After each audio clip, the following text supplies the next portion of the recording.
અત્યારે આપણે નિપુણ પખવાડિયું ચાલે છે. સ્કૂલ ચાલુ થઈ ત્યારથી જેમ જેમ તમે આવતા ગયા તેમ તેમ આપણે જે ભણેલા છીએ એ જ વસ્તુ કરાવીએ છીએ. ખબર છે ને? એના એ જ અધ્યયન સંપુટના કામ, એની એ જ પ્રવૃત્તિઓ. તો આજે આપણે એક ભાષાની સરસ રમત રમવાના છીએ. શું લખ્યું છે ટીચરે આ? હા, કોણ ગુમ થયું? બરોબર, ગુમ થવું એટલે ખોવાઈ જવું. ઓકે, તો અહીંયા કેટલા શબ્દ લખ્યા છે?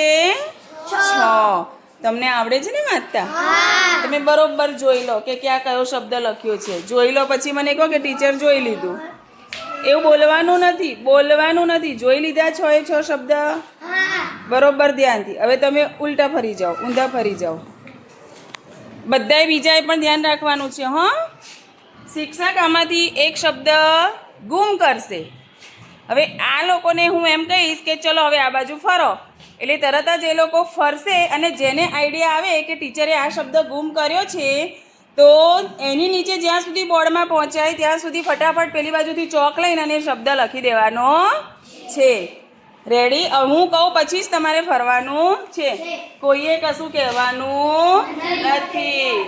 ઓકે,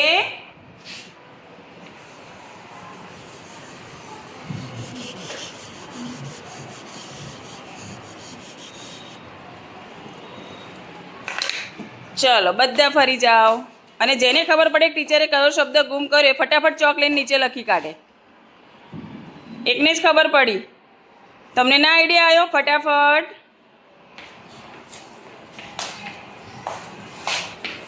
અરે વાહ, કયો શબ્દ ગુમ થયો તો બેટા? કયો શબ્દ? ક્લેપ કરો બધા. ચલો, હવે અહીંયા બીજા 6 શબ્દ લખ્યા છે. વાંચો તો.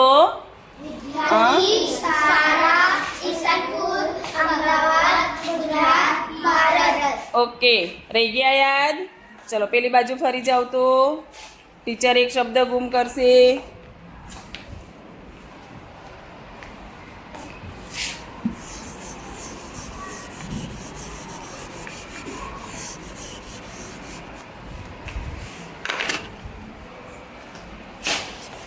ચાલો ફરી જાઓ બધા.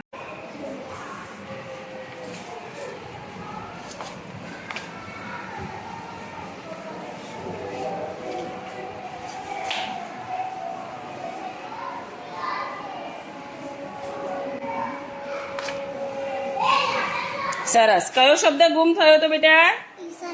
ઈસનપુર. બહુ સરસ, ક્લેપ કરો.